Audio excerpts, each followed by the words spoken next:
Disease stalks the camps. Camp fever, dysentery, typhus, typhoid.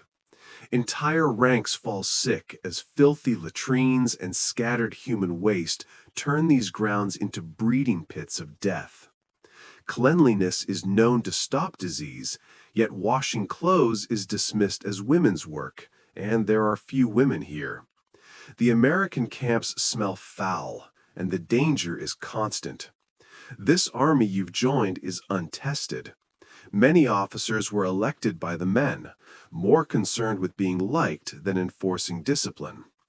Punishments are harsh: floggings, the wooden horse, drumouts, Washington's attempt to bring order to a chaotic force. But progress is painfully slow. A British ship surgeon visiting the rebel camps sees carts full of provisions and rum. So much rum, he writes, that without it a New England army could not even exist.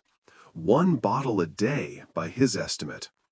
Your weapons are as varied as the clothes men wear: old muskets, hunting pieces, worn-out barrels. A skilled musket man can fire 3 to 4 rounds a minute, but powder is desperately short. Men waste shots firing at birds for fun, and when Washington learns only 9 rounds per man remain, he is stunned into silence. Yet, congratulations, you survive camp life. The enemy is trapped in Boston, but in a way, so are you. The British rule the sea, you rule the land. And Washington lies awake at night writing. Few people know the predicament we are in. He has taken command of this rough New England army, a 43-year-old Virginian of towering presence, tall, dignified, respected. He has never led a siege, barely fought real battles. Yet Congress has trusted him with everything. He doubts himself, but accepts the duty for the sake of the cause. Washington imposes discipline. Rules are read after morning prayers. He rides the lines daily. But these are citizen soldiers, men unused to being ordered around every hour. Their stubbornness baffles him. Yet he finds a few rising stars. Nathaniel Greene, the self-educated Rhode Islander with 1 bad leg but endless drive, and Henry Knox, the massive, energetic Boston bookseller turned artillery expert. Meanwhile, the British reinforce Boston with some of their best generals. After Bunker Hill, called a victory but soaked in British blood, the town is full of wounded men and widows. Disease and starvation spread. Loyalist families crowd the streets in misery. Across the ocean, King George III addresses Parliament. With pageantry and splendor, he declares America in rebellion. British leaders boast the colonists are cowardly, undisciplined, no match for regular troops. Parliament overwhelmingly votes for war. You survive this political storm, but Washington's next plan is bold. First, a secret expedition through the Maine wilderness toward Quebec. Second, an assault on Boston, even if it means destroying the town. He calls a council of war. The generals debate. Powder is low. Winter is coming. The men's enlistments are ending. After long discussion, they refuse the attack. It is too dangerous. Washington accepts the decision, but he does not stop preparing. By late November, enlistments collapse. Fewer than 1,000 men agree to stay.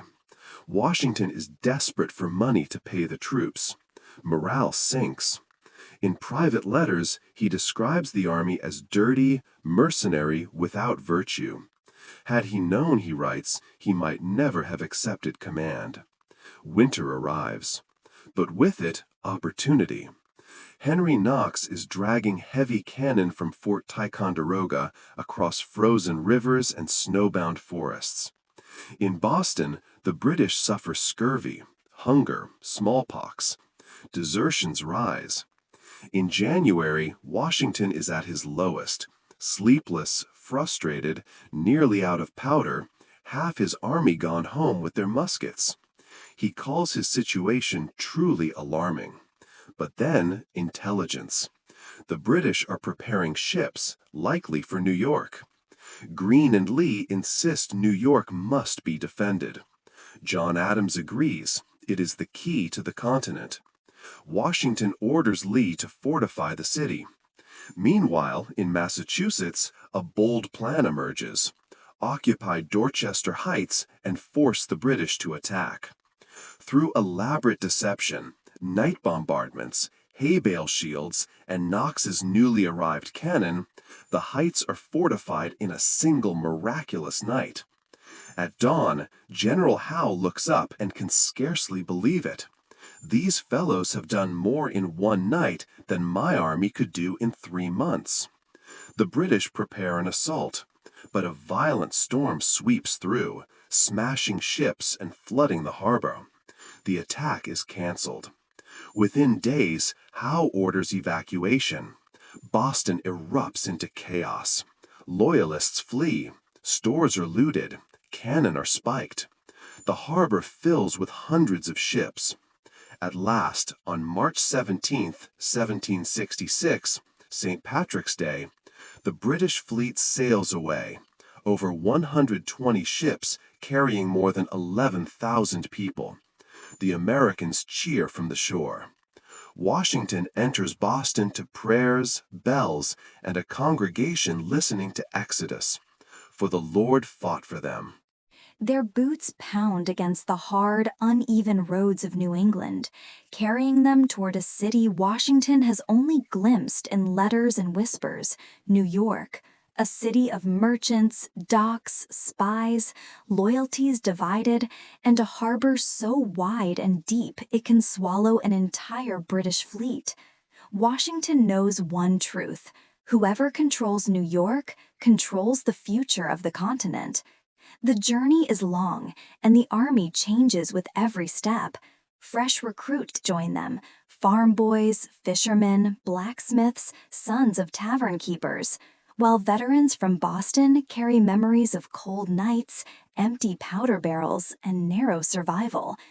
They march through towns that cheer them and others that stare with doubt, for loyalty in these colonies is no simple matter.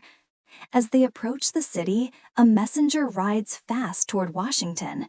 General Charles Lee has arrived before him. Lee, eccentric and fiercely opinionated, has begun fortifying the heights around the city. He warns Washington plainly: New York is indefensible.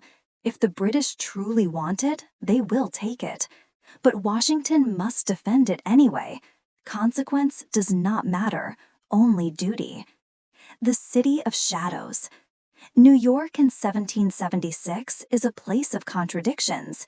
It bustles with commerce but trembles with fear. Loyalists whisper in coffee houses. Patriots gather in secret meetings. The docks overflow with rumors of a great British armada heading toward the city. Rumors so overwhelming that mothers see war in every ripple of the East River. Washington rides through the streets, studying the geography. Manhattan, long and narrow, waterways on both sides. Long Island stretching across like a giant shield. The Hudson and East Rivers ready to carry warships deep into the heart of the city. He senses danger everywhere. This will not be another Boston. This enemy will come with power like the colonies have never witnessed. And then, one foggy June morning, distant observers spot sails on the horizon. At first, just a few, then dozens, then hundreds, an entire forest of masts growing from the sea. The greatest expeditionary force Britain has ever launched. Sir William Howe, the British commander, has arrived, and he is not alone. With him comes his brother, Admiral Richard Howe, controlling the largest fleet the Empire has ever sent across an ocean. Battleships, supply ships, troop transports, floating fortresses armed with cannons capable of tearing wooden buildings to pieces. More than 30,000 professional soldiers and sailors. German Hessians with gleaming bayonets. Regiments hardened by years of war in Europe, drums echoing like thunder across the water. New York trembles.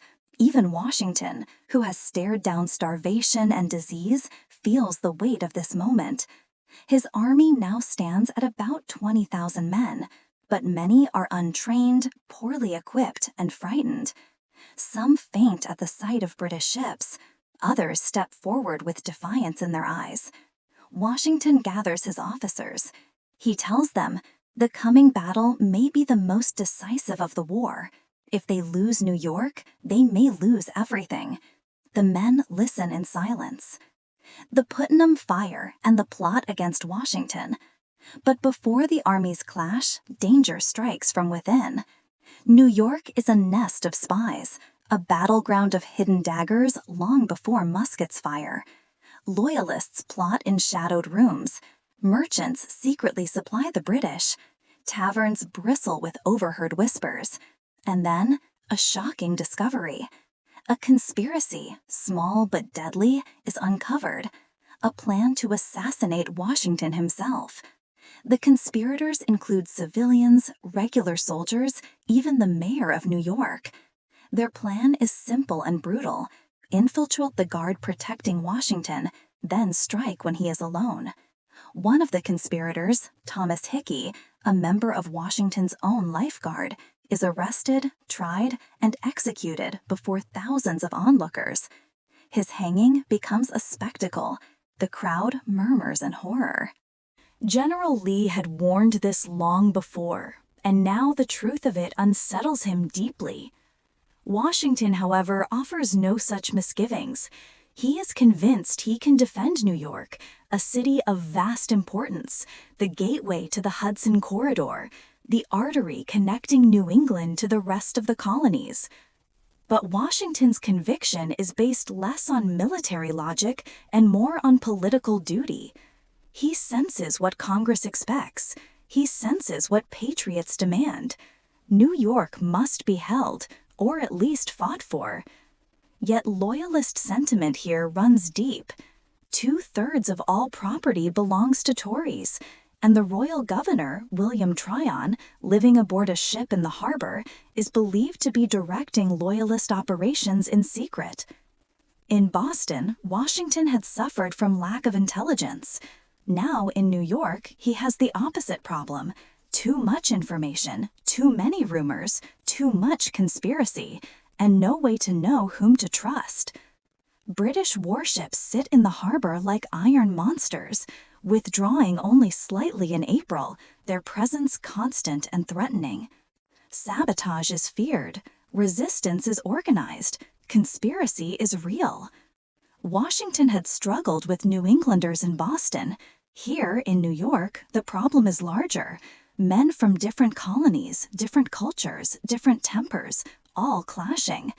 Discipline suffers, unity wavers. They have nothing but providence and unanimity to depend upon, Washington writes. Among the new troops, discipline is hardly improved. Many recruits are raw, untrained. Some aged gentlemen barely suited for war. Still, congratulations, you have reached New York. But as you cross into the city, the threat closes in. The good news, independence has just been declared. The bad news, the largest British fleet ever seen in American waters is gathering within sight. The fleet appears June 29th. Officers climb atop the roof of Washington's headquarters, telescopes in hand. They see signals waving atop the hills of Staten Island. Moments later, British sails pierce the horizon. Within hours, 45 ships drop anchor inside Sandy Hook. Their masts rise like a forest of trimmed pine. Henry and Lucy Knox are eating breakfast at No. 1 Broadway when they see the fleet glide into the bay. Lucy is terrified, Knox writes to his brother of her distress. The entire city is in uproar. Troops run to posts, civilians pack wagons. Fear ripples through every street. By sunset, more than 100 enemy ships fill the harbor.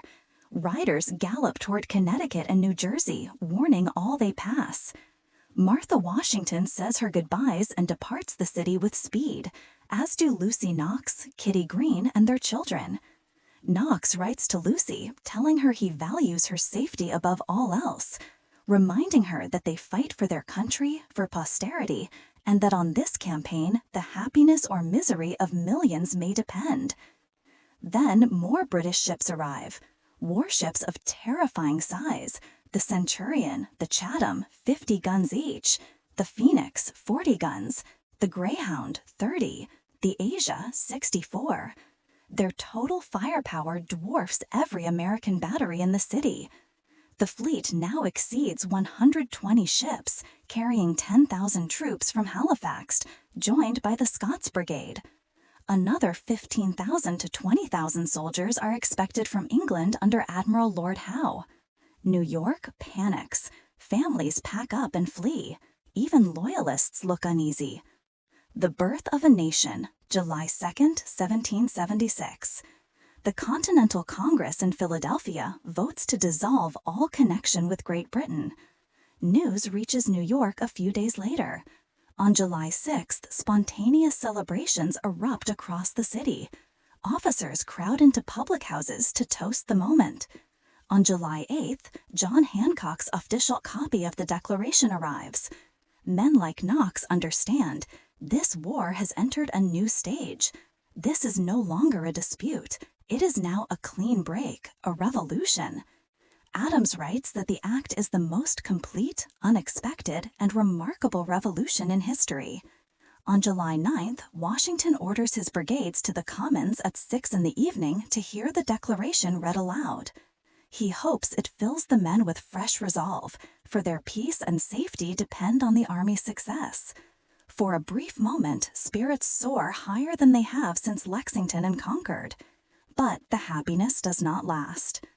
The Hudson is broken open, July 12th.